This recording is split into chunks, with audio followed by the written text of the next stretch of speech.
Hello, hello. We live on it? Yeah, we're live. Okay. Hey, guys. Welcome to Trail Talk. I'm Edie, I'm Mary. and we are here at the Chisholm Trail Heritage Center in Duncan, Oklahoma. We're pretty excited to have you guys here with us. Mary's, the lights are just these studio lights that we're under. They're beaming down. I mean, I see it's, spots. yeah. Yeah, are we on? Okay, very good. Okay. So today we are on Oklahoma State Symbols Volume 6. Can you believe? We've that had a we- lot of volumes. Yes, We have a lot of symbols to have We a lot have of a lot volumes. of symbols. You know, we usually do 5 or 6 with each one of these lessons. Right. And there are others. We'll have probably. We could write a book. We could. That reminds me, we do have a book. That's someone put together. We didn't write it. That's the Oklahoma State Symbols. So if you come down to the Chisholm Trail Heritage Center sometime and you'd like some information about the state symbols, we have a book that we can send home with you. It's free. How about that? So the first symbol that we want to introduce you to is our state flying mammal. Yes, we have a symbol for everything. That is something of children's nightmares. Right, yeah, the Mexican free-tailed bat. I'm not a fan of bats. I know they're, There's a reason for everything. yeah, they're good for the ecosystem and all that, but I am just not a fan. Abby had a really weird incident happen with a bat that was like giving birth. I'm not going to go into that. It was just a weird thing that happened one time when she was house sitting for someone. It sounds disturbing. But in, let me get this right, in 2006, our state legislature chose, That's a mouthful. chose the Mexican free-tailed bat as our state flying mammal. Or it's also called the Brazilian free-tailed bat. True. Now, the reason it's called free-tailed is because the tail extends beyond the skin of the body. So it's like it's detached there. And so the tail is free. It's not Attached. Yeah, attached. So, well, I mean, it's attached, but not. Not the way that normal Yeah. bats that you think are. Right, yeah. So it just, that's what separates us. That's why it's called the free-tailed bat. It is one of the most abundant mammals, not just bats, but mammals in North America. Yep. And, obviously there is a large population of these creatures here in Oklahoma, especially at the Selman Bat Cave Wildlife Management Area. That's another mouthful. Yes, it is, but that is located near Freedom, Oklahoma, and that's up north, not like in the armpit of the state, where the panhandle is. It's a little bit to the east of there, but it's up kind of even with the panhandle, so it's pretty far north. And but there's a bat place up there, and when I went to college in Weatherford at Southwestern, go Dogs, there was a place they called the Bat Caves that were out from town a ways, and The bats. people would go out there to watch the bats fly out mainly in the summertime. Yeah. It was, Yeah. and there's, what do they call it, bat guana, bat Poo. yeah, everywhere, which is just disgusting. I like it. These dudes can fly fast though. They can fly Now really they've fast. never been clocked like in the air flying. No, but top ground's over 99 miles an hour. Yeah, 99 getting miles it. an hour. They are getting it. And they fly through the air and just like sweep up insects while they're flying. Gives me the willy. But because bats cannot really see very well, they use a really cool Way of. way of finding their food, finding their way around. Period. Yeah. And it's called echolocation. Yep. And I've always thought that echolocation was ears. and they send out Kind of vibration. our sound wave and it bounces back, and they are adapted to using that in order to see and find things. Yeah, so I think it's kind of like the snakes using their tongue to, Another thing I don't like. smell. I know, it's all those creepy things, that Snakes are and bats. exactly. So they're not that big. They're only about 3.5 inches in Yeah. length. And that, that's from like their nose down to their little free tail. And the females are bigger. Yeah. And then they just weigh like about 1/4 to 1/2 pound. Well, when you're flying at 99 miles an hour, Exactly, you tend to that- burn more calories. and You're you're only eating taking, insects. you're I only mean, taking in a fly here and High there. metabolism, low Yeah. calorie count. Yeah. So, I mean, it's the first of the year. People are always looking for a way to lose weight. It's just like, Adapt the diet of Yeah. the bat here. I'm not recommending No, that, but mm-mm, anyway. no. But they do help by keeping the insect population Right, they do. lower, especially, I mean, in the summertime, they're That's when very they're more active in active. the summer. Yeah, and so they're really good mammals to have around. So Even if we don't like them. even we don't like They may bats not in like general. us. You're one of our state symbols, free-tailed bat, so. We'll give you a pass. Yeah, we'll give you a pass this time. All right, our next, the next symbol we're going to talk about is our state vegetable, which is the watermelon. Now, Mary and I, we love this fact. And actually, whenever we talk, we have students here and we're studying things tell them about, this, yeah. I always tell them, go home and tell your mom when she says, eat your vegetables, say watermelon, please. Mhm. Yeah, And they're always like, that's not gonna fly. yeah. Well, it's worth a shot though, right? Yeah, Right. You can kids? try it.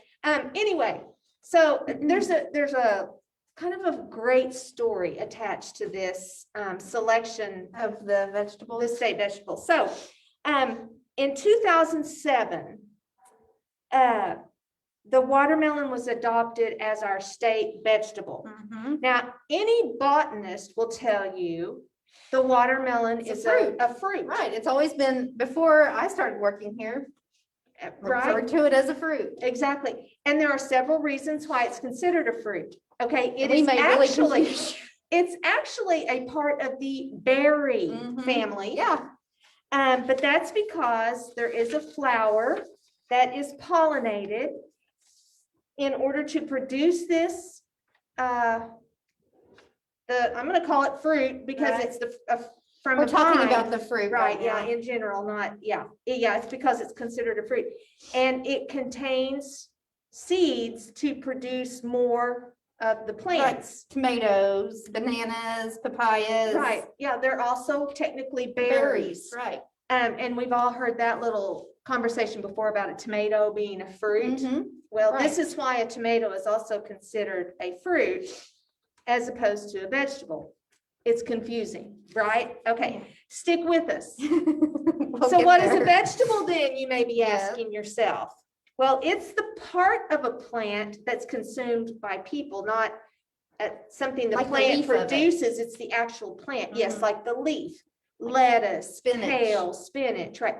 Or the root of the plant, Like carrots, carrots, beets. potatoes, things Mhm. like that. So you have, that's what is considered a vegetable. Now, according to watermelon.org, like the pepper, tomato, and pumpkin, watermelon is a fruit, Botanically. right? Webster, and according to Webster's dictionary, now this is where it gets tricky, okay? Yeah, According to Webster's dictionary, a vegetable is anything made or obtained from plants. So since watermelon is grown as a vegetable crop using vegetable production systems, like in our friends down the road in Rush And Rush Springs, right? Watermelon's considered a vegetable. So I guess it's just how you want to look at the world. Right, so everywhere except here in Oklahoma, watermelon is considered a fruit. But here in Oklahoma, Yeah, we didn't just officially declare it to be a vegetable, we made it It's our our state state vegetable, by golly. so we let everybody know. we For just emphasis. In Oklahoma, this is a We're vegetable. going against the grain. We are saying Yeah, vegetable. yeah. And we can thank former Senator Don Barrington For that one, for yeah. this one. Mhm. He said after they voted On that on bill. that, yeah, the controversy of whether watermelon is a fruit or vegetable has been officially decided by the Oklahoma legislature. So there you have it, people. They argued for days. For days, yeah. That There was a filibuster and everything. No, I'm just kidding. But it was a vote by 78-19, yeah, making it that. there were people who were against Yeah. it. Anyway, he finally just said, it depends on who you ask. I guess it can be both. That's right. But make no mistake, people in Oklahoma, eat your vegetables. Yeah, The watermelon. that's right. There you go. Okay, moving on, because that was my favorite story of the day. Our statehood stamps. Can you Now, see that one? Oklahoma has two. And I think that this is a really cool thing. The United States Postal Service rolls stamps like this out Mhm. on like the Commemorative time. commemorative time, which is the 50th anniversary and the 100th or centenary of Oklahoma becoming a state, because statehood was obtained November 16th, 1907. And so in 1957, we have this really cool space agey I looking. know. I mean, we got an arrow It's going kinda like- right through the nucleus of an atom over there. Right there. I think, yeah. So that's a And really, look, 3 cents. yeah, 3 cents. There's another thing for you right there, a little piece of history. Back in the day when stamps were 3 cents. cents. Yeah.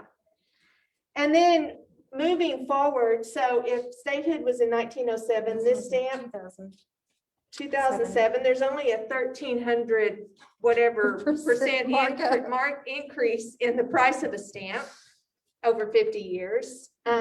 So we bounced up to 39 cents. But this artwork for this stamp was done by none other than Mike Larson. Mike Larson Chickasaw. he's a Chickasaw. He is well known for doing a lot of very Oklahoma scenes. that he Oklahoma paints and scenes, things. right? A lot of Native American scenes, people. We actually have one of his books out here at the Heritage Center right now. But look up Mike Larson. He was born in Texas, but he grew up in Oklahoma and he lives here, and he's considered a great Oklahoma artist. Yeah, Then the, oh, what a beautiful morning. right. From Morning. the morning. Morning. From the great Rodgers and Hammerstein musical Oklahoma, Mhm. where we get our state song. That's right. And, that's a favorite. I know everybody's singing this song or Oklahoma in your heads right now, just thinking about it. But this is just a beautiful sunset, a river. Typical Oklahoma scene. There. A very pastoral scene for this stamp, and just kind of the difference in The take on the time. right, the times, yeah, whenever these were created, designed, and I think it's kind of cool how these are so different. Very different. And we're 35 years or so from the next one, so we'll just have to see what they come up with next. Right. If I'm still able to see in 35 That'll be years. like state symbols. I might have super duper quadruple bifocal glasses by then, who knows? You can just broadcast out your Yeah. glasses.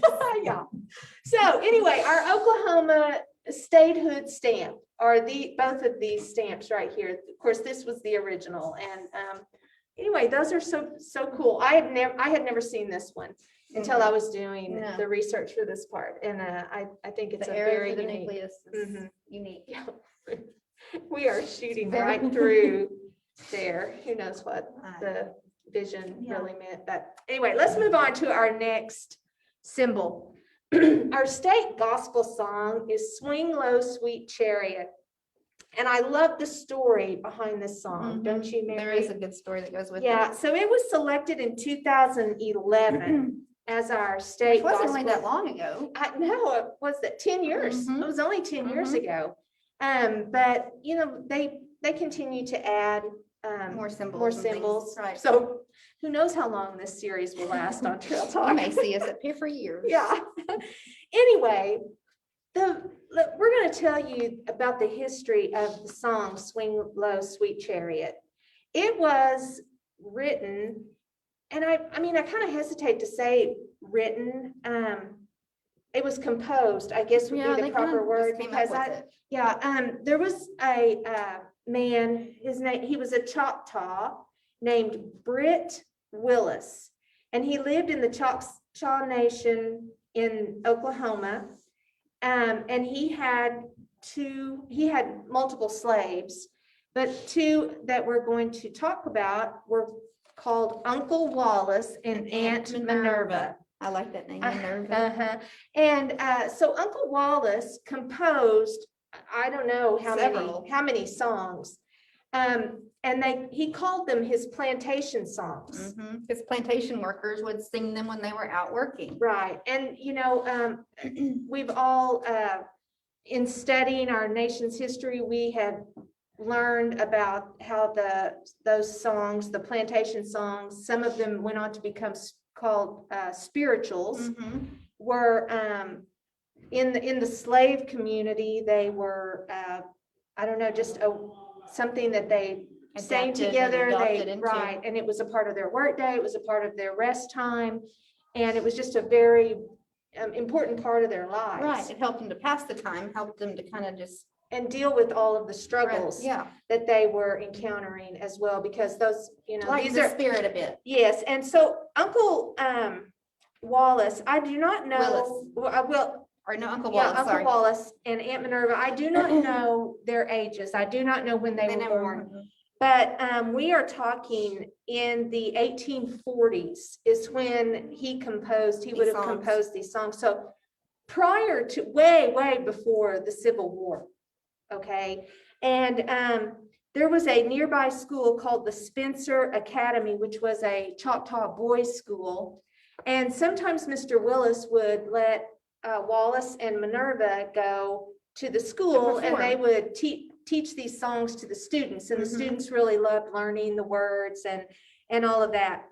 And Swing Low, Sweet Chariot was one of the spirituals. Others you may recognize: Roll, Jordan, Roll, Steal Away to Jesus, I'm a Rollin', and The Angels Are a Comin' were the most popular and best loved.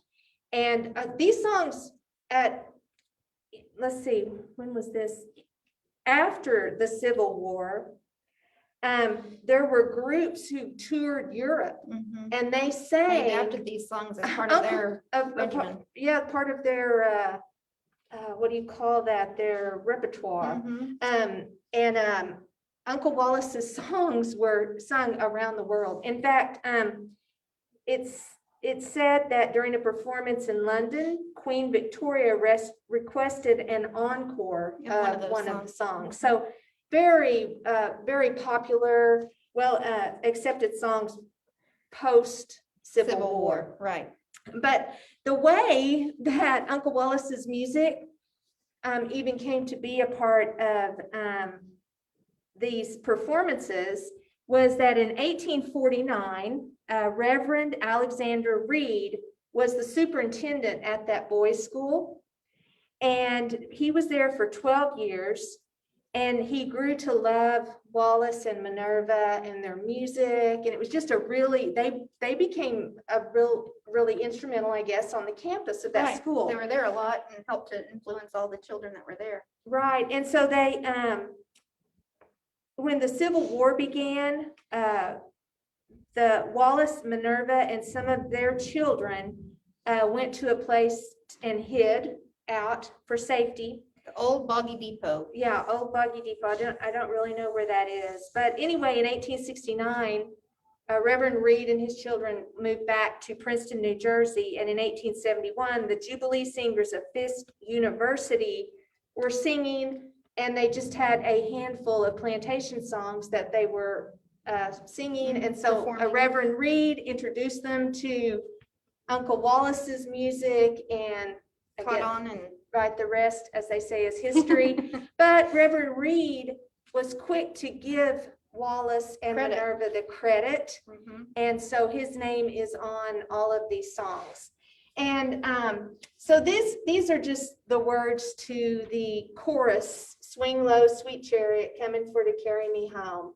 And it just repeats. But we have a video from YouTube, and it's a group of women. They call themselves the Plantation Singers.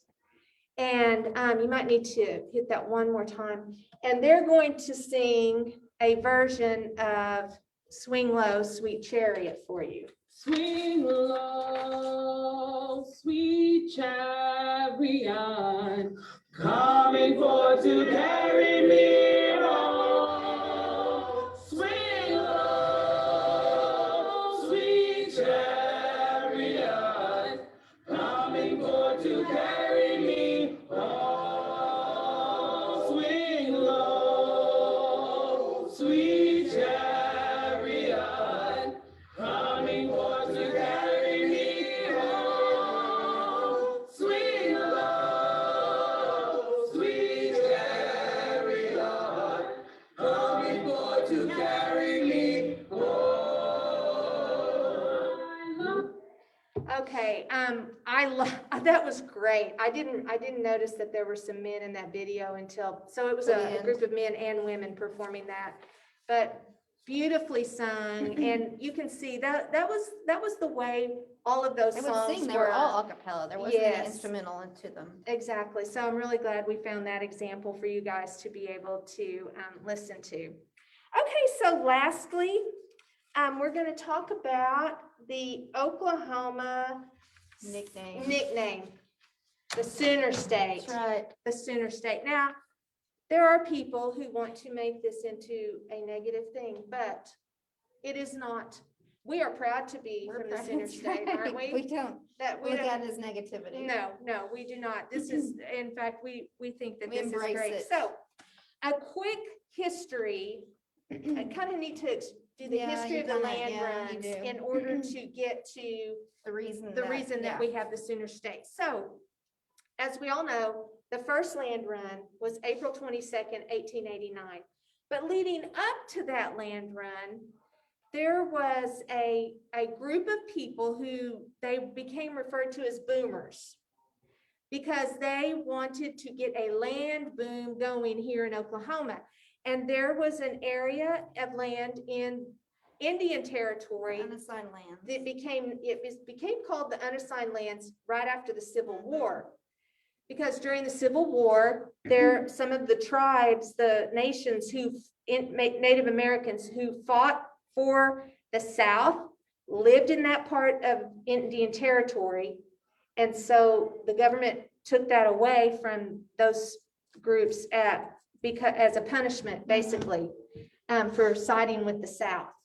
So there was no unassigned. There was no assignment to those lands. And so the boomers said, hey, we think that you should let white settlements begin here. They went to Washington, D.C., they petitioned the government. And it wasn't really until 1886 when, which railroad was it? Let's see.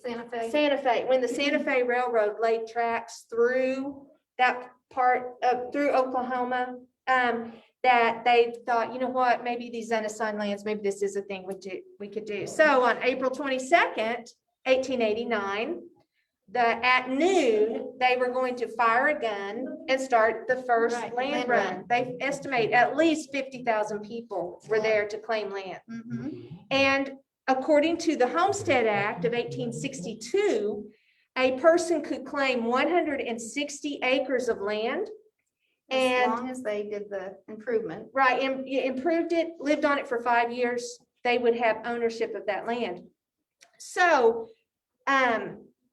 right just before the land run was to begin, there were some people. They got a little Anxious. I'm going to use the word anxious. Is a good Yeah, word. yeah, Good they word. were anxious about, perhaps not being able to find a section of land. And so they snuck out and hid on the land before they were supposed to. Right. And They kind those, of jumped the gun a little. yes, yeah, no pun intended. Right. A little sooner than they should Yeah. have. Little sooner, yeah. So they called those people Sooners. They were the ones who got out there before they were supposed to. And when the gun fired, they were already on that land. So that's where the name came from. But let's see, when was it?